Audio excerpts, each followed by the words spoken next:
aparece lejana y a veces hasta imposible. Por eso soy hincha de don Manuel.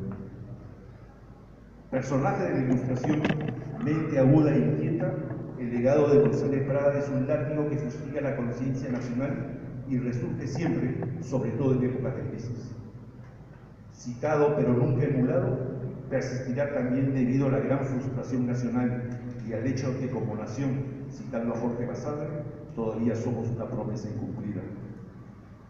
He ahí otra paradoja. Finalmente, y para terminar, cabe preguntar si don Manuel tiene no solo hinchas, sino seguidores. Y no me refiero a aquellos que de manera oportunista y demagógica, como pregón, repiten sus frases de vez en cuando. Y me atrevo a decir que sí. Lo veo en decididos jóvenes rompiendo el pacto infame y tácito de hablar a media voz. Aquellos que donde han aplicado el dedo han hecho brotar pus. Y me refiero a esos fiscales y jueces valientes, hombres y mujeres que están dando la batalla contra la corrupción. De ellos, sin duda, don Manuel se sentiría orgulloso y satisfecho. Muchas gracias.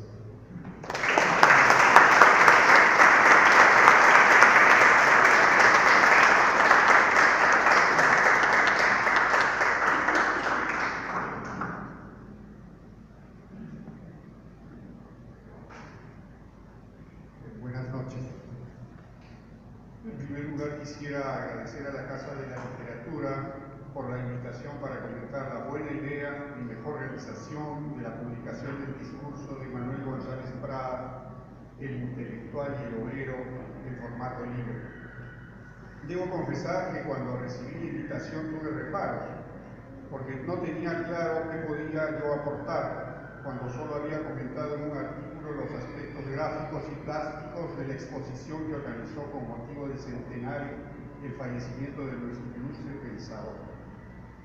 Debo confesar también que cuando la voz amiga al otro lado del teléfono me dijo que había la posibilidad de que estuviera presente don Leoncio Bueno, nuestro legendario poeta obrero, mis reparos se desmoronaron y me imaginé dando la mano a tan ilustre y fidedigno discípulo de quien nos convoca esta noche.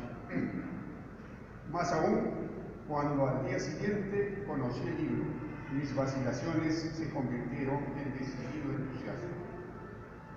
Estoy aquí en invitarte de tantas resonancias históricas para celebrar la palabra de don Manuel, envuelta en este precioso objeto gráfico que tenemos todos entre manos y por cuya producción debemos felicitar a Carlos Risco y Jenny Lafuente, Dante González y Milagrito Saldarriaga, para quienes pido un fuerte aplauso.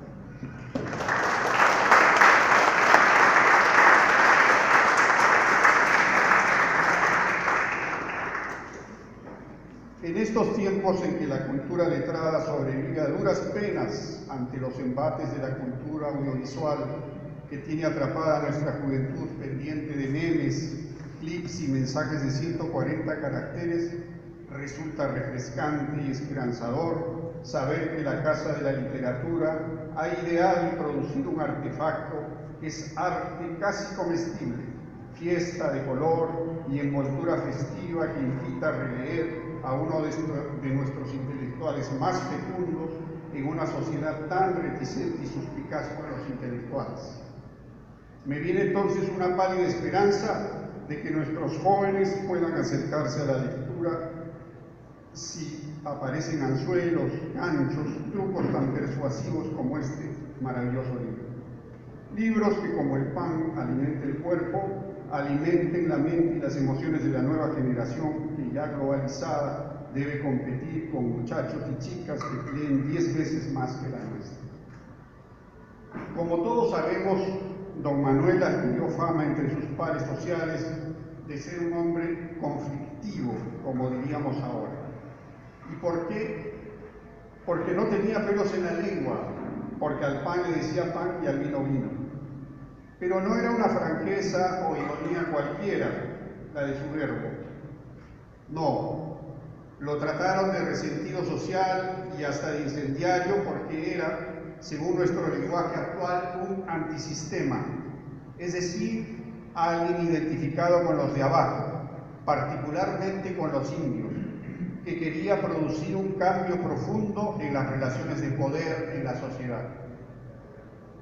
Don Manuel fue el pionero de todos aquellos intelectuales que pusieron sus conocimientos al servicio de la causa de los desposeídos.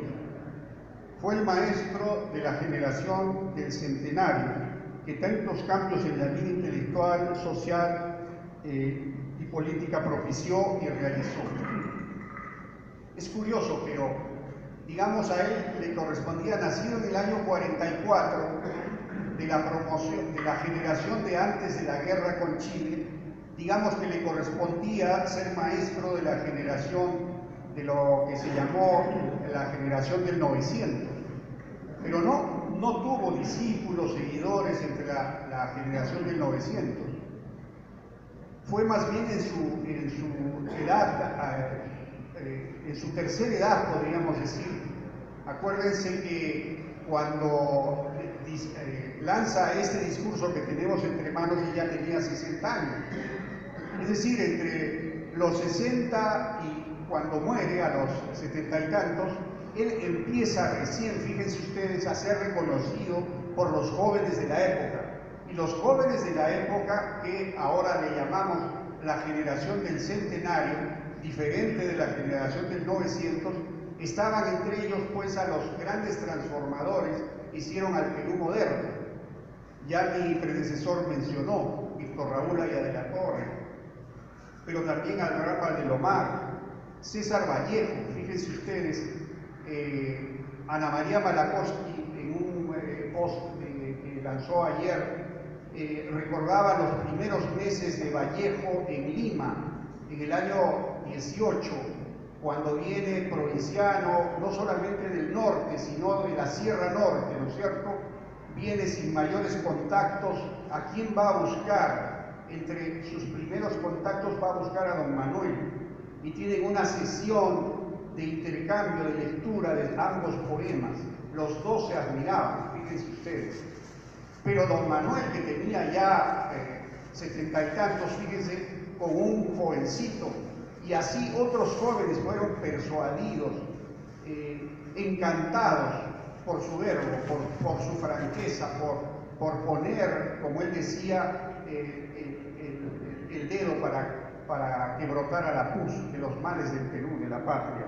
Pero también estuvo Pedro Zuller, fíjense ustedes, el creador de la Asociación Proindígena, y el primero de los pintores indigenistas, José Sabogal. Y no hay que olvidarse tampoco de José Carlos Mariatti, a quien ya mi predecesor mencionó. El discurso que nos ocupa, dado delante de los obreros de la Federación de Obreros Panaderos Estrella del Perú, el 1 de mayo de 1905, me suscita algunas notas de reflexión. Una primera es que lo veo como ejemplo o un buen resumen, o si se prefiere, de un programa, de una perspectiva, de unos lineamientos que lanza él para cambiar el Perú, cuyos actores deben formar una alianza, la de los trabajadores manuales e intelectuales, como la plasmó Aya, o la Alianza Obrero-Campesina, de la que hablaron ese mismo año de 1905, durante la primera revolución rusa, Lenin y Trotsky, y que luego Mariátegui la tomó entre nosotros. Una idea completamente nueva que persuadió y hasta encantó, como decía, a los jóvenes universitarios de la década siguiente. Una segunda reflexión es que expone de manera gráfica, pedagógica y en un bello lenguaje la igualdad o imbricación entre el trabajo manual y el trabajo intelectual, no solo como aspiración, sino como realidad actuante. Permítanme leer, y ustedes también lo pueden leer hacia el final, lo tienen en letra corrida, digamos, el discurso. Dice, por ejemplo, dirigiéndose a los panaderos: ustedes velan amasando la harina, vigilando la fermentación de la masa y templando el calor de los hornos. Al mismo tiempo, muchos que no elaboran pan velan también aguzando su cerebro, manejando la pluma y luchando con las formidables acometidas del sueño son los periodistas. Cuando en las primeras horas de la mañana sale de las prensas el diario húmedo y tentador, a la vez que surge de los hornos el pan oloroso y provocativo, debemos demandarnos: ¿quién aprovechó más su noche, el diarista o el panadero? Y fíjense qué lindas frases tienen ahora. Cierto, el diario contiene la enciclopedia de las muchedumbres, el saber propinado en dosis homeopáticas, ¿no? Esos son los globulitos de medicinas. La ciencia con el sencillo ropaje de la vulgarización, el libro de los que no tienen biblioteca, la lectura de los que apenas saben o quieren leer, y el pan, símbolo de la nutrición o de la vida. No es la felicidad, pero no hay felicidad sin pan. Fíjense las repercusiones después allá de la torre, diría que luchan por pan y libertad, ¿no es cierto? Y Mariátegui frasearía también y diría que hay que conquistar el pan y la belleza. Cuando falta en el hogar el pan, produce la noche y la discordia. Cuando viene, trae la luz y la tranquilidad. El niño le recibe con gritos de júbilo, el viejo con una sonrisa satisfactoria. El vegetariano, fíjense, ya habían vegetarianos en esa época, que abomina de la carne infecta y criminal, le bendice como un alimento sano y reparador. El millonario que desterró de su mesa el agua pura y cristalina no ha podido sustituirle ni alejarle. Soberanamente se impone en la morada de un Rothschild, un supermillonario europeo, y en el tugurio de un mendigo. En los lejanos tiempos de la fábula, las reinas cocían el pan y le daban de viático a los peregrinos hambrientos. Hoy le amasan los plebeyos y como signo de hospitalidad le ofrecen en Rusia a los zares que visitan una población. Nicolás II todavía reinaba y toda su progenie de tiranos dicen cómo al ofrecimiento se responde con el látigo, el sable y la bala. Fíjense ustedes qué contemporáneo en ese momento. Eran los tiempos de la primera revolución rusa y él, fíjense ustedes lo que va a venir después, lo que voy a luego sacar. Una tercera idea es que don Manuel les enseña a los políticos de los años 20 lo que un ilustre marxista italiano de esos mismos años definió como el intelectual orgánico. Es decir, un leído, un ilustrado que renuncia a los privilegios de su profesión o condición social para comprometerse con los de abajo, proletarios y campesinos.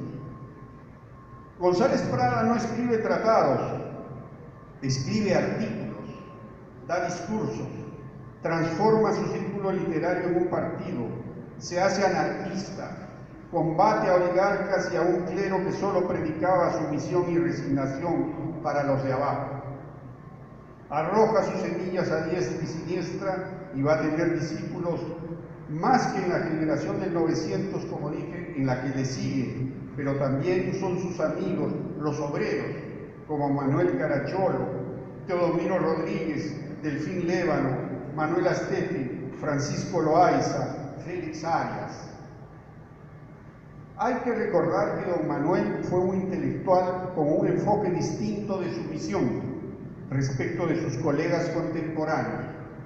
La poesía le posibilitó aprender el diestro manejo de la palabra como medio de comunicación que en su madurez quiso convertir en acción política y en acción transformadora. Fue la infausta guerra del Pacífico el hecho traumático que lo transforma. Vuelve sus ojos sobre el indio para reivindicarlo como base de la nación, cuando la mayor parte de sus colegas tenían un racismo tan naturalizado que lo veían como una carga y una vergüenza. Su palabra entonces se convierte en arma filuda por la claridad de sus ironías y de sus sarcasmos.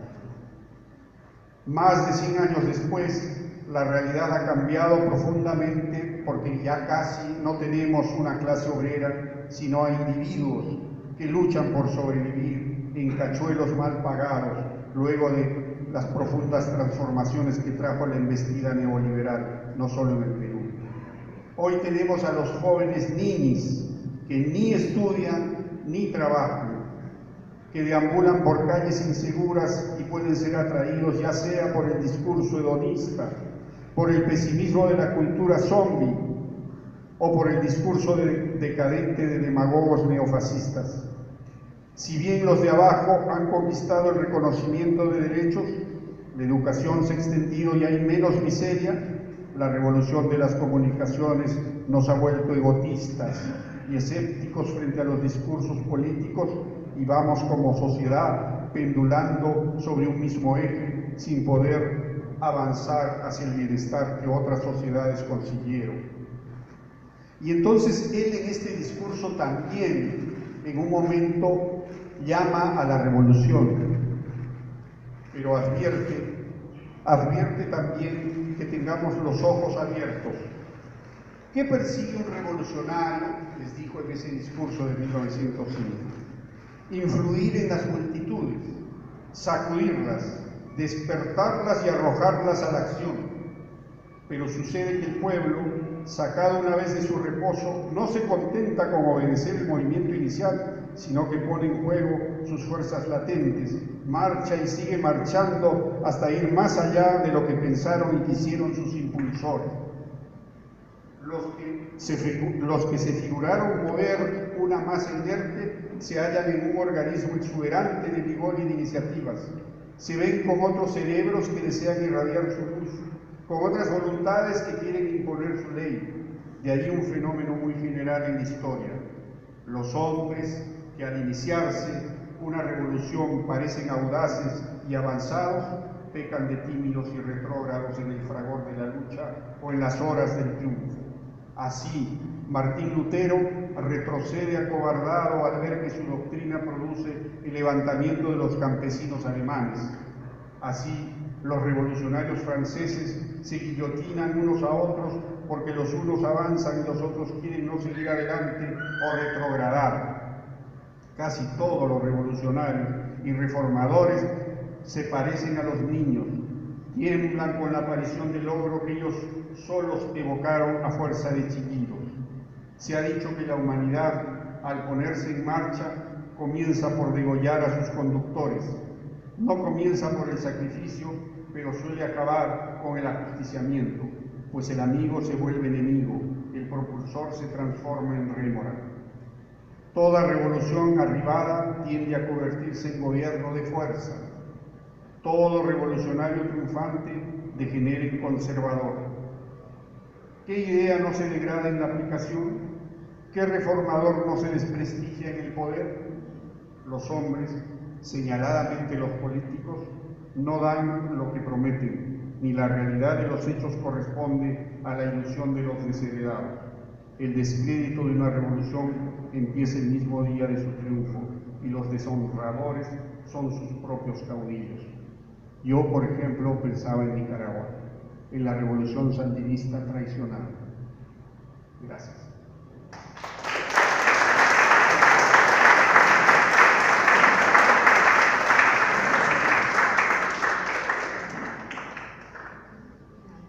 Muchas gracias a ambos.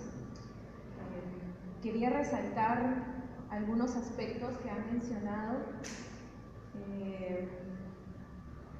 Bueno, básicamente la actualidad de González Prada a través no solamente de sus ideas políticas, de su ideario político, sino también de la actitud o de aquellas actitudes que pueden acoger este ideario y que están depositadas en una juventud, ¿no?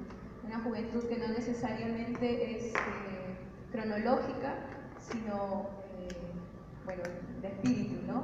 De ahí, por ejemplo, ese intercambio generacional del que hablaban tanto Javier como Alfredo, ¿no? Como Vallejo, como Mariátegui, como están poniendo atención, ¿no?, a ese maestro que ha ido paulatinamente creando voy a repetir, ¿no?, una nueva actitud frente a un contexto que realmente demandaba un cambio de mirada. Y ese contexto era un contexto de corrupción, de enfermedad, ¿no? Y eso, por otro lado, me hace recordar, no sé si ustedes lo han notado, la edición hace algunos gestos hacia ese interés científico de González Prada, que es inicial, ¿no?, como lo mencionaba Javier. González Prada empieza indagando, empieza experimentando en las ciencias. Exacto, en parte es un razonamiento positivista, ¿no?, en parte de lo que ve. Pero claro, en las páginas de esta edición rescatamos esto porque además el mismo lenguaje de González Prada acude a figuras de ese tipo, ¿no?, a la enfermedad, pero también a la sangre. O sea, no solamente al lado negativo, que podría brindarnos una metáfora científica, ¿no?, sino también algo positivo, de fuerza, como decía. Bueno, y todo esto lo mencionaba porque el acto, el gesto de presentar esta edición aquí tiene que ver con el rol que cumplen ATE y el movimiento obrero en ATE por la lucha por las 8 horas, ¿no? Hoy ATE está, bueno, todo es igual, 100 años después, por supuesto que cambian muchas cosas, ¿no? Pero es precisamente el pensar en esa actualidad de González Prada lo que nos puede permitir ver conexiones, diferencias también, y posibles cambios, huellas de quienes han heredado, de quienes han heredado una memoria, ¿no? Conversamos también para organizar esta presentación con algunos integrantes de la Federación de Obreros Panaderos que están aquí presentes, que, como mencionaba Javier, su historia también es muy importante para el movimiento obrero del Perú, ¿no? Quisiera agradecer también la presencia de ustedes y acaso preguntarles, y así como ustedes, dar inicio a la conversación, a las preguntas que acaso el auditorio tuviera.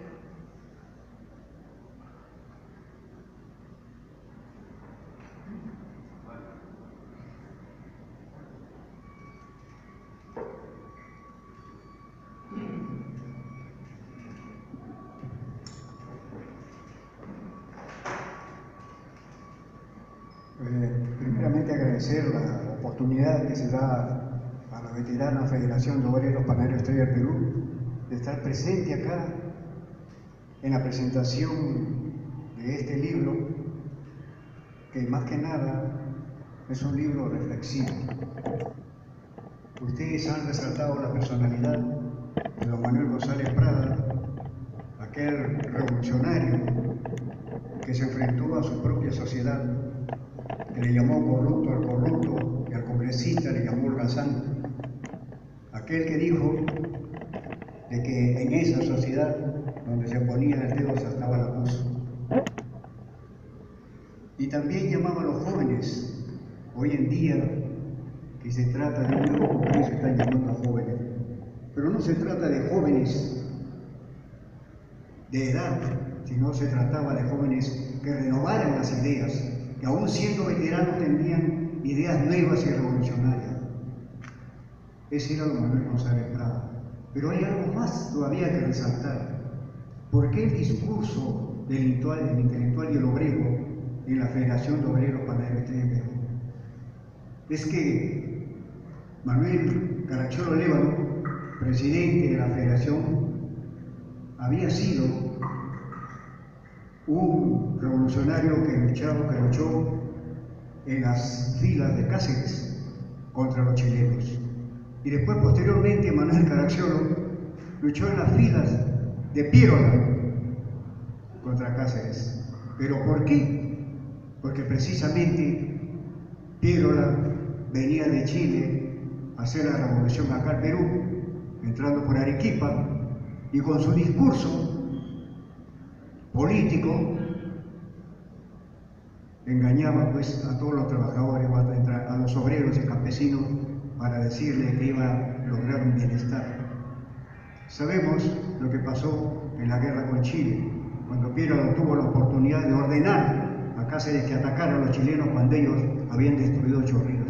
En fin, pero ¿qué era don Manuel González Prada? Don Manuel González Prada era una persona muy sensible, muy humana. Su gran jerarquía de aristócrata lo hacía tan humano de que él bajaba a hablar con los obreros y se relacionó mucho con Manuel Caracciolo Lévano. Iba a su casa a conversar con él y se relacionaron tanto de que él pudo escudriñar inclusive cómo trabajaban los trabajadores para ellos. Iba a su casa, aquella casa humilde de Mapiri, en un callejón. Allí iba don Manuel González Prada. Esa sensibilidad que lo acompañaba para ilustrar el gran maestro, ilustrar a los obreros, lo que no hay ahora, porque los políticos o los que quieren ser algo o quieren llegar a la presidencia simplemente crean su partido para ser los dueños del partido, como hemos visto ahora último al Moradito, que él toma decisión de su partido, o aquel también, de que como dueño del partido cierre el partido. Contra eso también se enfrentaba don Manuel, se enfrentaba contra los dueños de esos partidos de ese entonces. Ya ha pasado tanto tiempo, más de 100 años, y vemos de que efectivamente la sociedad sigue tan podrida, y los comerciantes, los industriales y los empresarios han estado llevando al país y han estado poniendo presidentes. Todo ha quedado tan descubierto de que la sociedad sigue tan podrida como hace más de 100 años. Nos queda a nosotros, los trabajadores, y a los que todavía podemos poner nuestro grano de arena, indicar a lo mejor a la juventud que tome las enseñanzas de don Manuel González Prada. Pero yendo al discurso de don Manuel González Prada sobre el intelectual y el obrero, tenemos de que don Manuel González Prada indica el camino correcto de la revolución social. Indica de que el trabajador obrero debe ser igual que el intelectual, de que debe de aprender, de que debe estudiar. Por eso, de que no solamente los trabajadores fueron obreros, sino que se ilustraron, leyeron El Capital, leyeron a Bakunin, leyeron a Sebastián Fauré, y Manuel Caracciolo Lévano se constituye en el primer idealista del anarcosindicalismo. Y esto es de que con el discurso de Manuel Caracciolo Lévano y el discurso de don Manuel González Prada se entrelazan esos discursos para que de ahí en adelante los obreros se conviertan de obreros a intelectuales. Y comienza la edición de los periódicos, la protesta, los parias. Don Manuel González Prada compraba inclusive los periódicos para repartirlos. Ese era don Manuel González Prada porque había entendido de que solamente ingresando a las filas de la revolución social de aquellos tiempos se podía hacer entender de que solamente mediante la unidad se podía lograr los objetivos. Y ese año, en 1905, aquel primero de mayo que se celebraba por primera vez en el Perú, nace entonces esa propuesta, conseguir 8 horas de trabajo en el Perú. Y fueron durante 14 años consecutivos de persecución, de muerte, de la matanza de las mujeres allá en Chicama, en fin, toda esa situación que pasó para que por fin los trabajadores lograran su primera y única conquista, que fue las 8 horas de trabajo. Han pasado la CGTP y muchas instituciones y no han podido lograr una reivindicación como las 8 horas de trabajo. Conversaba yo en alguna oportunidad con Flor de Ávila y me decía que sí, el 1 de mayo de 1905 la Federación propuso una serie de propuestas, como las 8 horas de trabajo, la seguridad social, la protección a la mujer, la no violencia. ¿Qué hubiese sido de que si se hubiese seguido esa línea que trazaron estos anarquistas? Seguramente que el país sería de otra forma, seguramente que se respetaría a las mujeres, no habría tanta matanza de mujeres. Nuestra sociedad sería diferente. Pero hemos sido mangoneados toda la vida, durante 100 años, por los partidos políticos. Y hemos visto cómo estos partidos, y aún lastimosamente, aquel partido que creó Víctor Raúl Ayala Torre, ha sido denigrado de tal manera que hemos visto ahora cómo se confabulan con alguien que obtuvo la mayoría para tirar al país durante 3 años consecutivos. Queda pues, señores, que esta edición del Intelectual del Obrero debe ser leído constantemente, no solamente ello, porque es un discurso reflexivo, sino todo lo que escribió don Manuel González Prada. Por eso me felicito de estar acá y agradecer de que se nos haya invitado, porque creemos de que todavía la Estrella del Perú debe continuar al frente de esta lucha. Estamos en el año centenario de la conquista de las 8 horas de trabajo. Y podemos parafrasear a lo mejor, como lo dijo el Nobel de Literatura colombiano, de que los trabajadores hemos tenido 100 años de soledad. Y en el Perú, seguramente 200 años de soledad. Porque siendo un país tan rico, simplemente el Estado se ha convertido en un parásito que vive de los impuestos y no somos un país productivo teniendo tanta riqueza. Creo de que la reflexión de hoy día debe ser que releer el Intelectual y el Obrero y entender de que también nosotros podemos ser autodidactas, de que podemos convertirnos en intelectuales, los veteranos, y la juventud asumir esta responsabilidad como lo asumieron en aquellos tiempos. Solamente asumiendo nuestra responsabilidad patriótica, seguramente que podremos cambiar la situación del país. Es hora entonces de que la juventud, con las enseñanzas de los veteranos, porque llegar a una veteranía significa también haber adquirido sabiduría y experiencia, entonces volquemos nuestros conocimientos en ellos y que ojalá que podamos nosotros revertir esta situación y podamos conseguir 100 años de felicidad. Muchas gracias.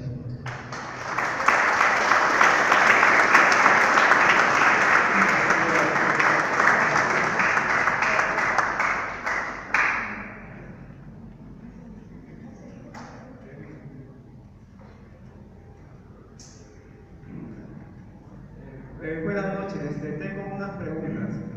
Yo entiendo por anarquista a una persona que está en contra de las autoridades y que plantea las aboliciones de las autoridades, ¿no?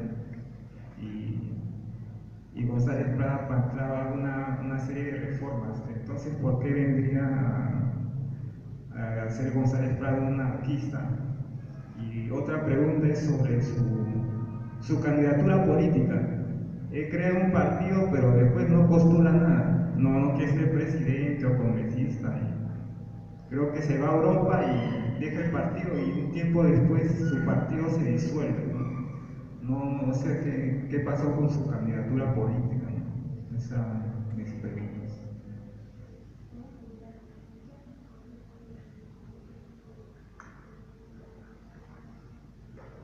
Buenas noches.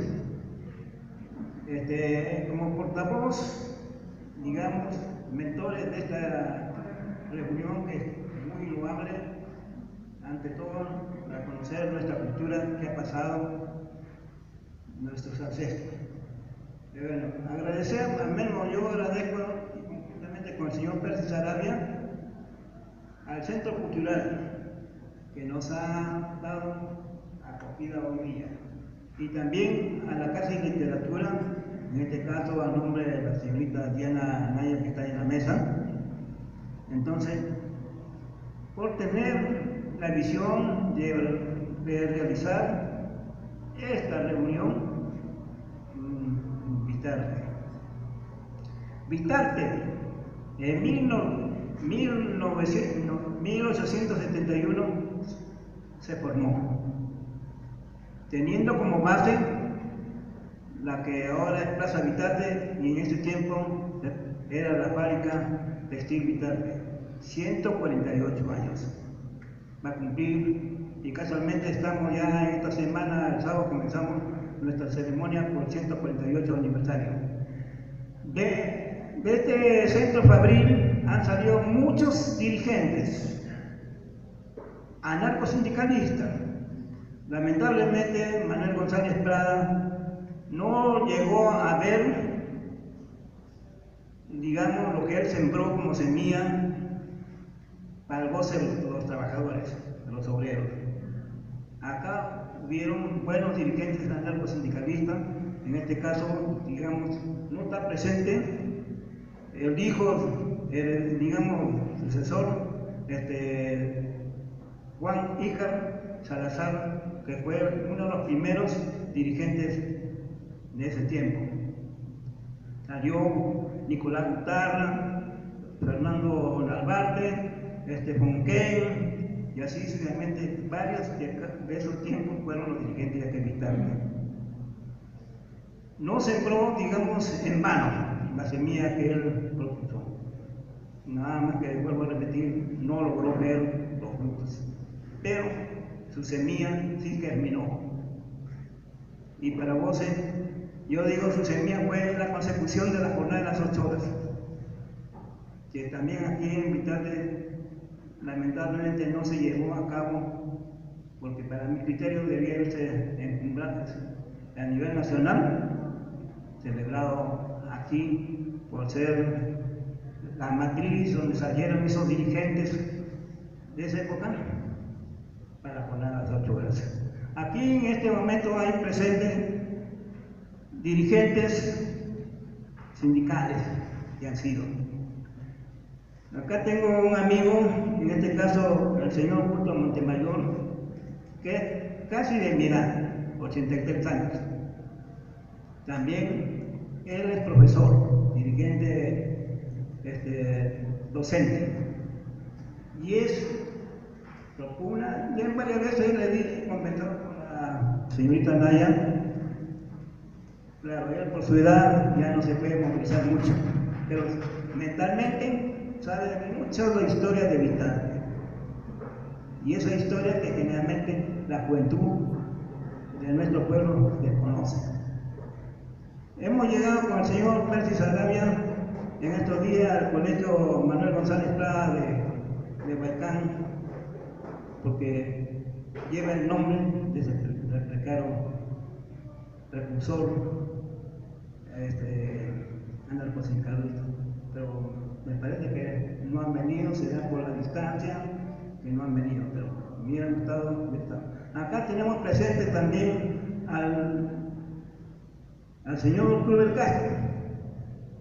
Ha sido director del Colegio Nacional de Pando, que está arrestado. Y últimamente ha sido también director del Colegio Manuel González Prado de Huaycán. Así sucesivamente tenemos dirigentes que han sido del sindicato textil Vistarte. Bueno, no les quiero quitar mucho más tiempo, pero agradezco a ustedes que han estado y colaborando para esta organización de esta reunión, y hubiéramos querido que fuera más concurrido, al menos más por jóvenes, para que así ellos, aparte que conozcan la historia de Manuel González Prada, también conozcan, como el señor Andrés habló sobre los primeros años de Vistarte, de su historia, que muchos desconocían, al menos de Manuel González Prada. Eso es todo, al menos. Muchas gracias.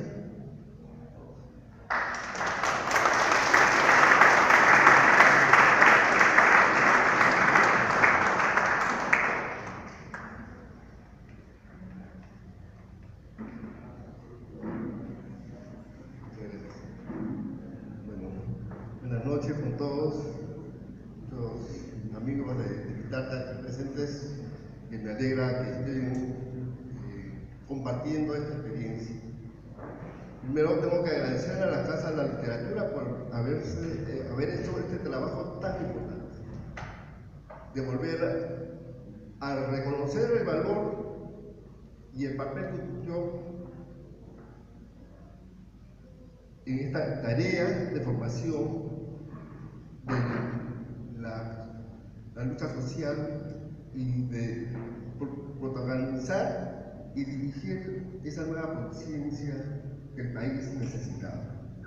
González Prada, quien dirigía también el diario Los Parias, justamente en ese primer año, él escribe, ya en vez de la publicación del mes de junio, justamente lo que sucedió en esta reunión, ¿no? Que este es el tercer número de esta revista.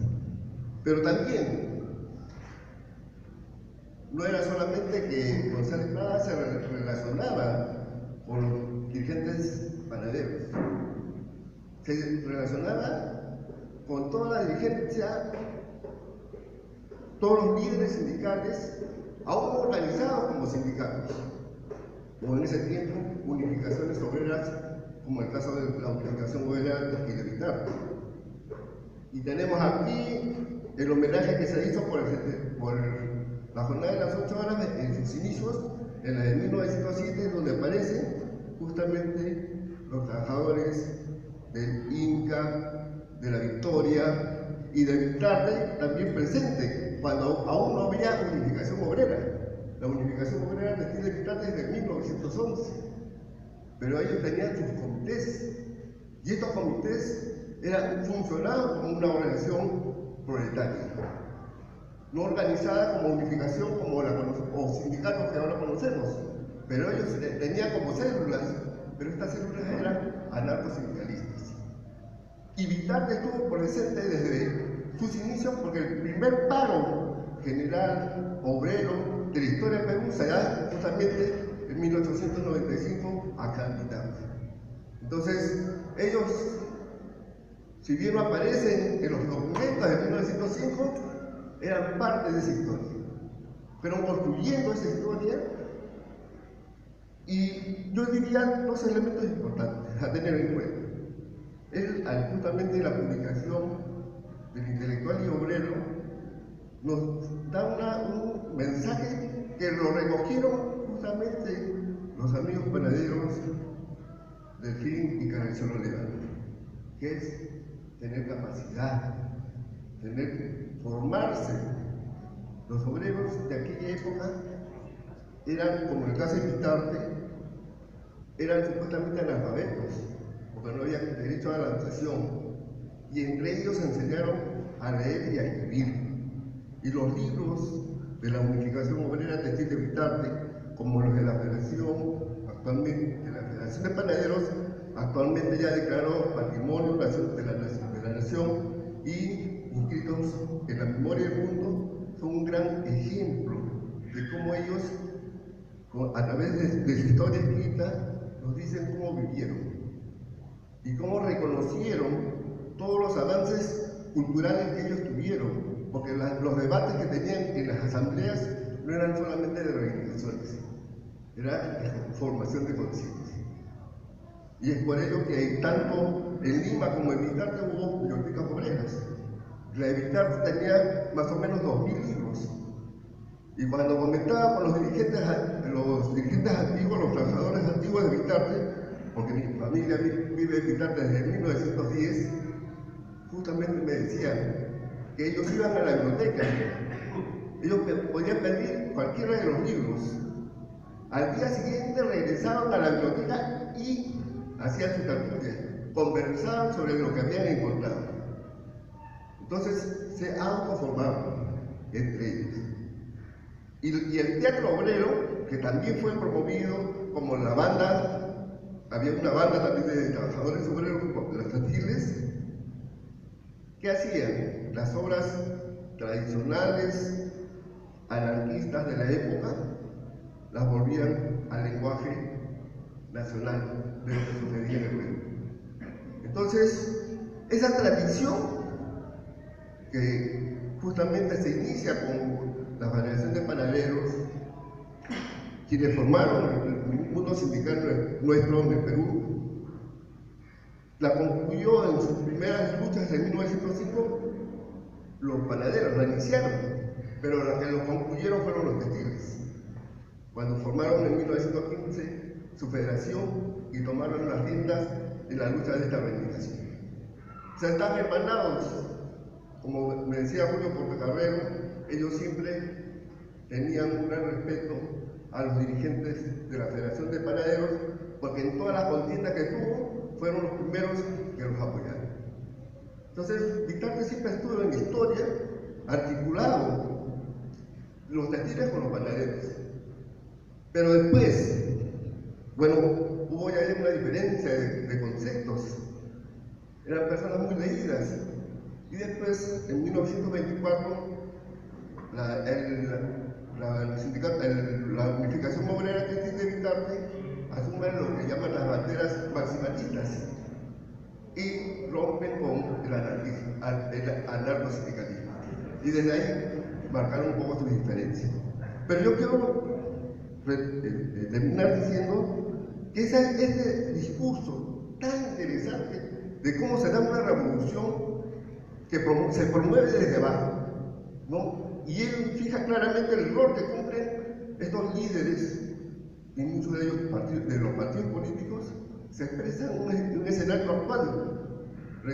Si nosotros estamos haciendo un seguimiento de qué está pasando en Chile, vamos a interpretar todo lo que nos estaba, lo que era escrito, en este caso, González Prada.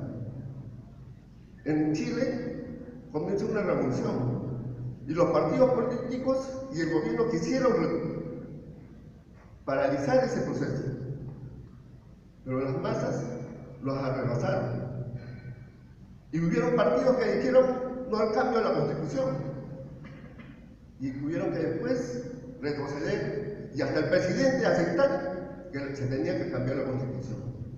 Y están viviendo una experiencia donde justamente los sectores populares y las clases medias y altas tienen que conversar para pensar un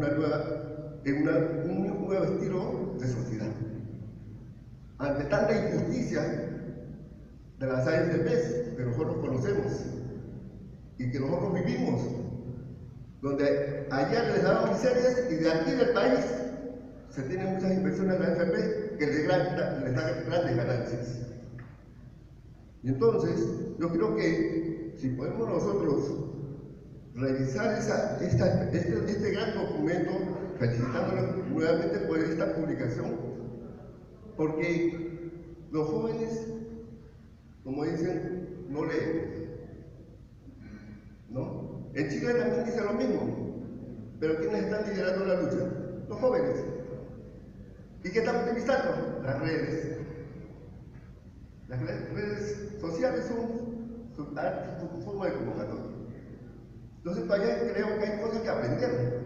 La sociedad, cuando se cansa de las dictaduras, tanto de derecha como de izquierda, hacen cambios sociales históricos, y es lo que yo creo, esperamos que pueda suceder en el caso de Chile. Bueno, muchas gracias.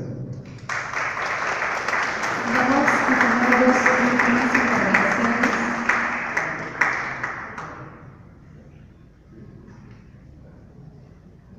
Muchas gracias. En primer lugar, soy el profesor Cruz del Castro Lera, ya me presentó el amigo, director de González Prada y de Miguel Pan.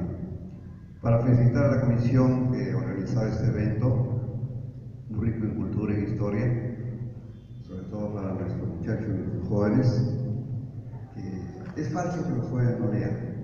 Sí leen, pero a su estilo uniforme con la tecnología que ellos conocen, que nosotros los viejos. Ellos leen más que nosotros, inclusive. Porque yo trabajo en la universidad todavía y veo que los jóvenes realmente están muy informados, interesados con sus cosas de ellos. Repito que nosotros no los entendemos, los muchachos, porque hablamos otro lenguaje. Eso hay que mentalizarlo nosotros los viejos realmente. Por ahí va mi primera inquietud. En segundo lugar, es bueno recordar la historia, porque es bueno ratificar nuestra identidad, porque quien no conoce su historia está obligado a repetirlo, dice un dicho. Por ejemplo, actualmente hay otros fenómenos históricos. América Latina se mueve realmente históricamente a otros momentos, a otros campos. Colombia, Venezuela, Chile, Ecuador, Perú, que realmente sabemos ya a dónde vamos a llegar. ¿Cuál va a ser? Totalmente negando el neoliberalismo. Las constituciones de América Latina son unas, iguales realmente. Y que hay comentarios en las radios de aquí de Perú que realmente están ya recién reconociendo de que la constitución de Perú hay que modificarla y cambiarla realmente. Ya están comentando por ahí. Chile va a dar el primer paso, Ecuador también, etcétera, etcétera. Realmente lo que preocupa cuando no se interpreta bien los conceptos y los términos. Por ejemplo, cuando se habla de anarquismo, hay varios tipos de anarquistas, muchos tipos de anarquistas, tanto en el siglo pasado como en el actual realmente. Por ejemplo, Jean-Paul Sartre practicó un tipo de anarquismo, pero un anarquismo nihilista, sin respeto a la autoridad realmente. Hay otro anarquismo de carácter católico, que es vivir en la fe y la religiosidad, respetan la fe. Así que hay una serie de anarquistas, pero el anarquismo que se vivió a inicio del siglo pasado fue un tipo de anarquismo histórico en la cual se sembraba por primera vez los primeros inicios del sindicalismo. El sindicalismo realmente ahí nació justamente del anarquismo. Se agradece los aportes que hizo el anarquismo, muchos aportes interesantes en la lucha contra las 8 horas, etcétera, etcétera. Pero hoy hay otros momentos históricos, la lucha contra el neoliberalismo, que trata de robotizar al ser humano, deshumanizarlo realmente. Y por ahí la juventud se resiste. Si no revisemos la marcha de los culpines, conquistaron sus momentos históricos realmente, ¿no? Y eso realmente, yo admiro mucho a la juventud porque trabajo con los jóvenes. Y sería más bien posible que no trabajaría con los jóvenes realmente. Por lo tanto, realmente los jóvenes sí están contribuyendo para estos momentos en la lucha contra el neoliberalismo realmente. Que tendrán sus costumbres, su música, sus etcétera, etcétera, etcétera. Es su cultura de ellos realmente. De que yo rescato eso, la importancia de los muchachos que están realmente avanzando, están aportando realmente con la historia actual. Y hay que reconocerles ahí los grandes momentos que están haciendo, sobre todo en Chile, en Ecuador, aquí en Perú también. De esa reflexión las traigo como es maestro de Vladimir Armando y de González Prada realmente en Huaycán. De Villa El Salvador también me inicié, trabajé por los Arenales, por así. Se formaba Villa El Salvador el año 72, 73, 74 realmente. Contribuimos con los aportes de esa ciudad realmente. Por lo tanto, yo voy a finalizar felicitando a la mesa.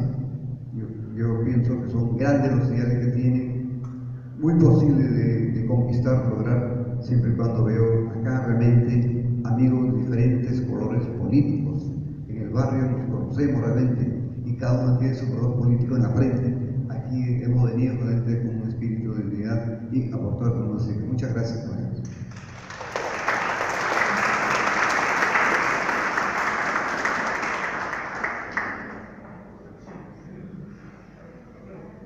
Sí, bueno, muchas gracias a todos por las lecciones de historia.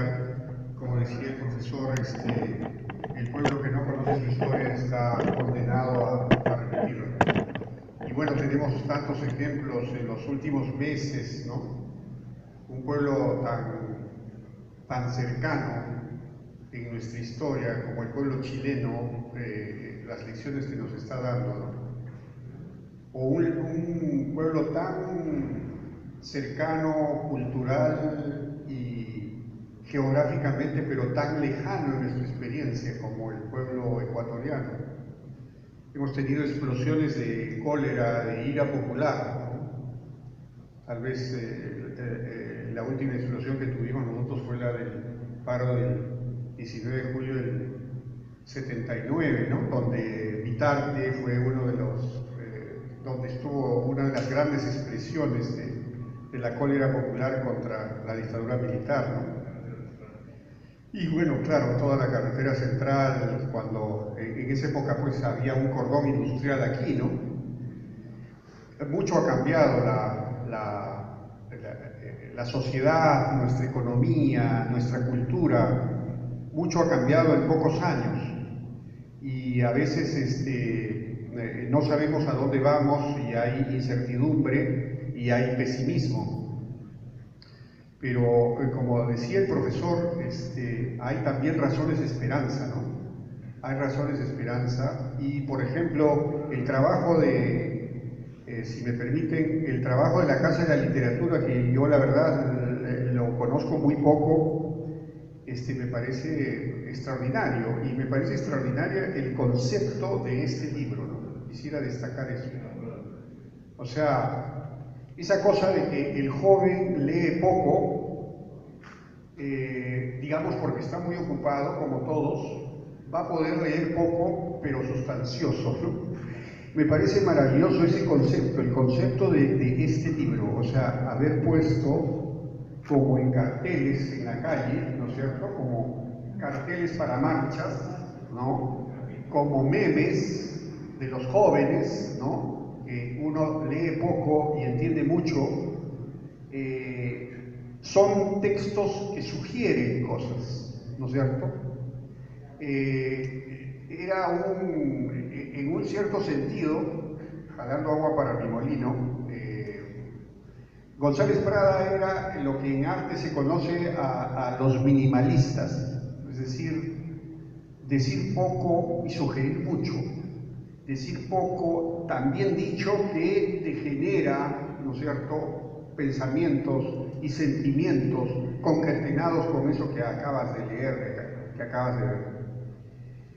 Entonces a mí me parece estupendo el concepto de libro, como repito, pero más aún una cosa maravillosa que se regalen libros.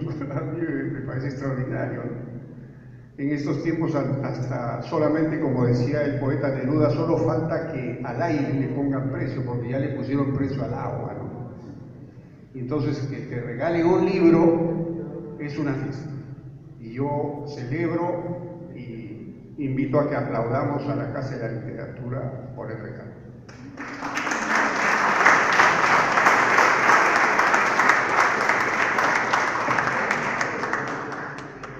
Sí, yo voy a referirme brevemente a la pregunta del señor, la pregunta inicial. Sí, pues, don Manuel fue una paradoja. Fundó un partido casi con desdén, con partidarios a los cuales él no respetaba y se dedicó a despotricar de la política. Es una paradoja. Pero en eso estaba haciendo política. Probablemente no hacía política partidaria. Probablemente no se enseñoreaba utilizando jerarquías. De hecho, no lo hacía.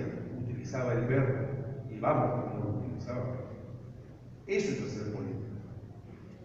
El Amauta Mariátegui, desde su perspectiva marxista, lo critica y le dice: no dejaste nada orgánico, no hiciste un estudio, que es la metodología de trabajo marxista. Es cierto, pero dejó el verbo, dejó la idea, sembró la rebeldía.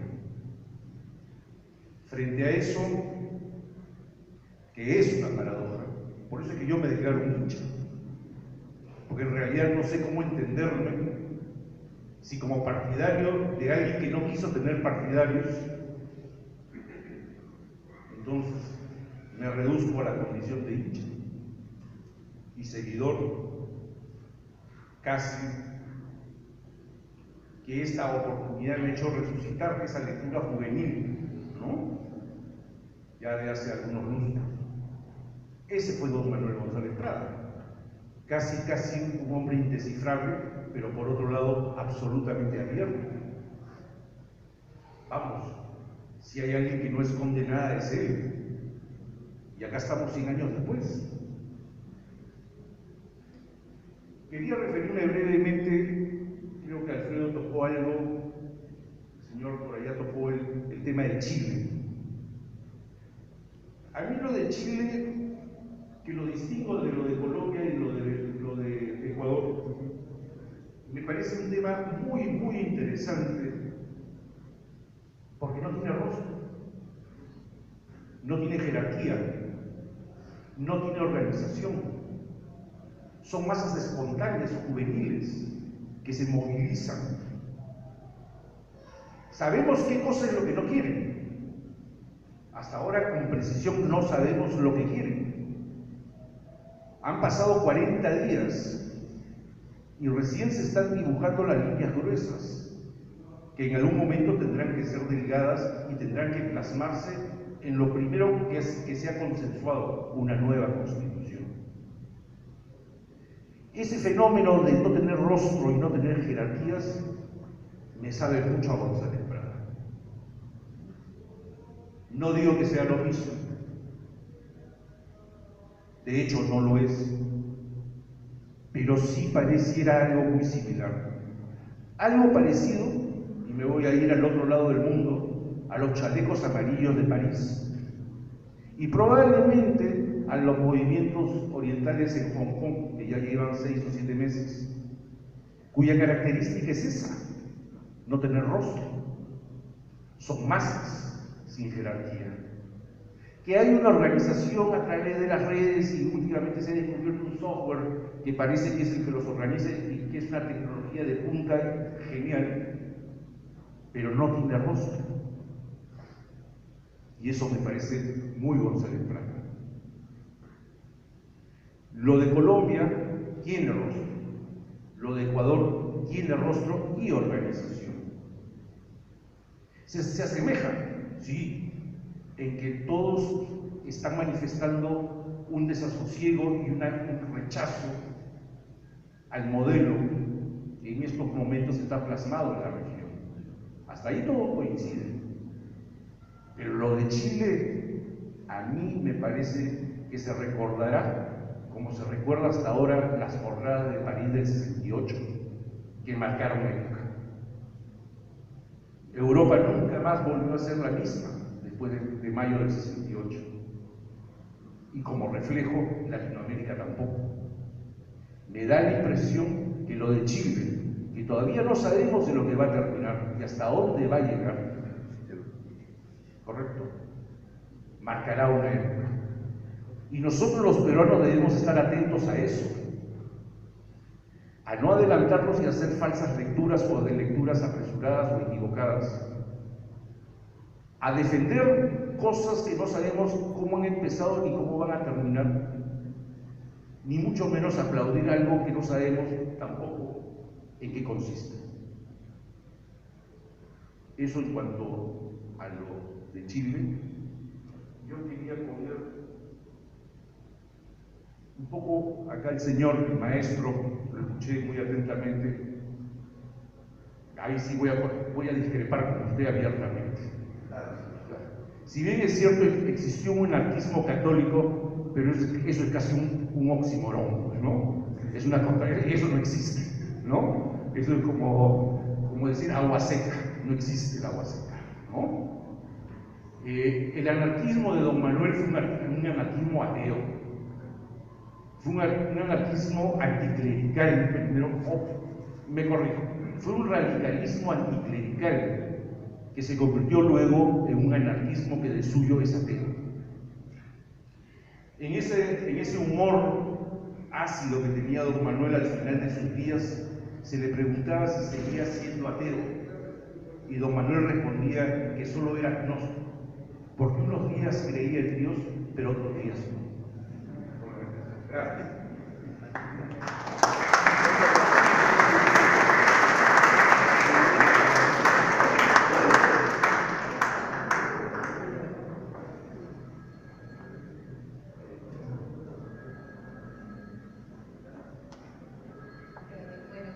Muchas gracias.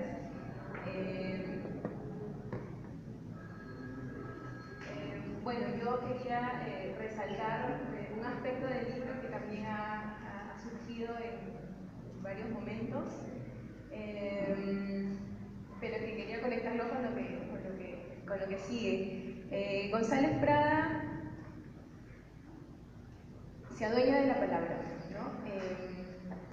La contundencia de sus ideas está en la forma en que las plasma o en que usa el lenguaje. La palabra, el ritmo, lo visceral de sus ideas y la contundencia, como les decía, se refleja en el uso que hace de la palabra, ¿no? Él aboga mucho por un lenguaje sencillo, ¿no? Un lenguaje que no sea enrevesado, que sea claro y directo, ¿no? Pero también y sobre todo está prestando atención al oído, a la musicalidad, ¿no? A cómo hablamos en la vida diaria. Por esto y por la actualidad, que era también de lo que hemos venido hablando durante toda durante toda esta mesa, es que para la exposición invitamos a dos artistas, Santiago Quintanilla, que está aquí presente también, y él, bueno, fue parte, Santiago fue parte de la exposición a través de algunas piezas de arte que conectaban, invocaban a la actualidad de González Prada. Otra persona, otro artista invitado de la exposición fue Pedro Mo, que está también aquí presente, y él hizo algunas adaptaciones de los discursos de González Prada, también invocando esa actualidad, esa sensibilidad que hoy no puede hablar de un González Prada vigente.